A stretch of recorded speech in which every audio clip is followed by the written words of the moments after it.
I booked a movie called Bandslam. It was my very first audition in LA, and it was an open cattle call audition, and I got booked as one of the supporting roles. It was one of those sad things where people saw Ali and they saw Vanessa, and then they were like, oh, it's High School Musical, just the movie version. But the thing was, it was actually a very solid film, and the girls did a really amazing job acting, and like the director, it was a movie about music, so we all had to do music auditions, we all had to be players, we all had to play for the actual audition, go through an exhaustive audition. And I auditioned, they said I looked too old. They said, you have the job, and they called me and said, you look too old. And then my manager called me and was like, Tim can look younger. So I came in baggy clothes and didn't do my hair, auditioned again. They said, Tim, you got the job. And then they called me back and they said, they need to know if you can play the violin or not. So then I learned the violin for a week, went to audition, got the job for the third time, and then got cut from the film.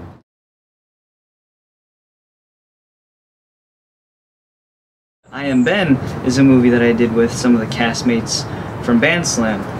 Galen Cannell, who was the lead of that movie, he wrote and directed as well. But it's a movie that I'm probably one of the I'm most proud of my work as an actor for that. So this is the first time when I had to memorize almost an entire script. So it was, you know, since I'm very new, that was very exciting for me. So to be able to go on the set and be like, wow, I have 12 pages of words to memorize.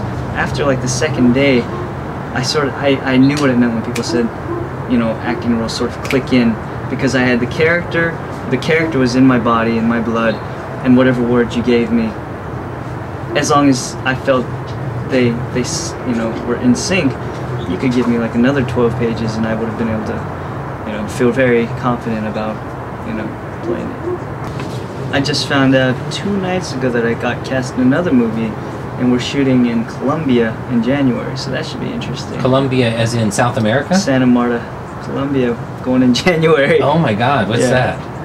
It's a movie with, it's called Skinny Dip, and it's got Danny Trejo, Michelle Rodriguez, Eric Roberts, last year Pam Grier. It's like a Grindhouse meets revenge film, like Old Boy-ish. I don't know, it's like a revenge Grindhouse type of film. It's a crazy script, ridiculously crazy script, and it should be an interesting time. I didn't know we'd be shooting in Colombia, so I'm still letting that sort of soak in. I'm still letting the fact that I got cast soak in, because it was actually, the audition was like 3 weeks ago, and you know, when you're working on a series, you're focusing on, you know, my character was Chang, and he's very straight-laced and trying to be a good boy, to auditioning for this role of Kenji, who is just wild and out there. So when this audition came around, I got really excited and really passionate about getting to play this polar opposite kind of character and being able to do that.